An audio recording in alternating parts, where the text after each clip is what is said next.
दंडवत प्रणाम श्री गोविंद प्रभु महाराज की जय। रिद्धपूर चरित्र लीळा क्रमांक 151। जोगनायकाची वस्त्रे स्वीकार। एके दिवशी सकाळीच राऊळांची तेल मालिश झाली। नंतर राजमठाच्या अंगणात राऊळांचे स्नान झाले। स्नानानंतर पडद्या आडा राऊळ स्नानाच्या ओल्या वस्त्रासहित उभे राहिले। आबाईसाने एक वस्त्र आणून दिले पण राऊळांनी ते स्वीकारले नाही। म्हणून आबाईसाने लाकडी पेटीतून दुसरे एक वस्त्र आणले, पण तेही राऊळांनी स्वीकारले नाही। शेवटी एक एक करून पेटीमध्ये जितके वस्त्र होते ते सर्व वस्त्र आणून दिले पण राऊळांनी त्यातले एकही वस्त्र स्वीकारले नाही। ह्यावर भटोबास आणि म्हाईंभटांना काळजी वाटू लागली। आता काय करावे पा गोसावी वस्त्र स्वीकृतीना तरी झणी उदासे स्वीकृती। आता काय करावे? राऊळ वस्त्र स्वीकारत नाही। कदाचित उदास झाले आहेत। दोघेही घाबरले। काही सुचे ना तेव्हा जोगनायक राऊळांच्या दर्शनासाठी आले होते।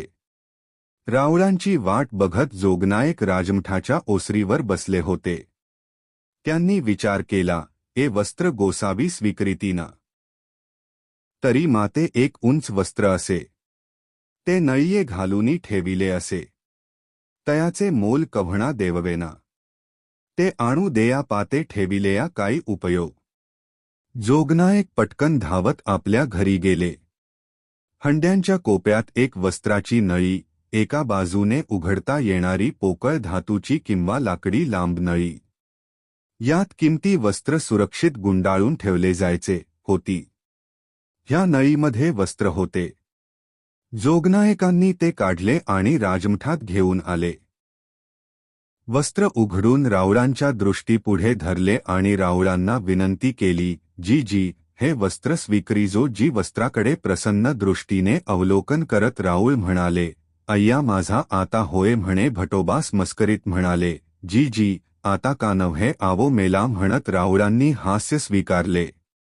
नंतर राऊळ म्हणाले, आता आणि म्हणे। जोगनायकांनी वस्त्राचा एक पद राऊळांच्या श्रीकरी दिला। राऊळांनी आपल्या कटी प्रदेशी कंबरेभोवती मालगंठी मल्ललोक कंबरेभोवती वस्त्र गुंडाळतात तसे प्रमाणे ते वस्त्र गुंडाळले। नंतर राऊळांचे आसन झाले। म्हाईंभटांनी जोगनायकांना वस्त्रांचे दाम देऊ केले पण जोगनायकांनी ते घेतले नाही। ह्या लिखाणात काही चुका असतील तर क्षमस्व।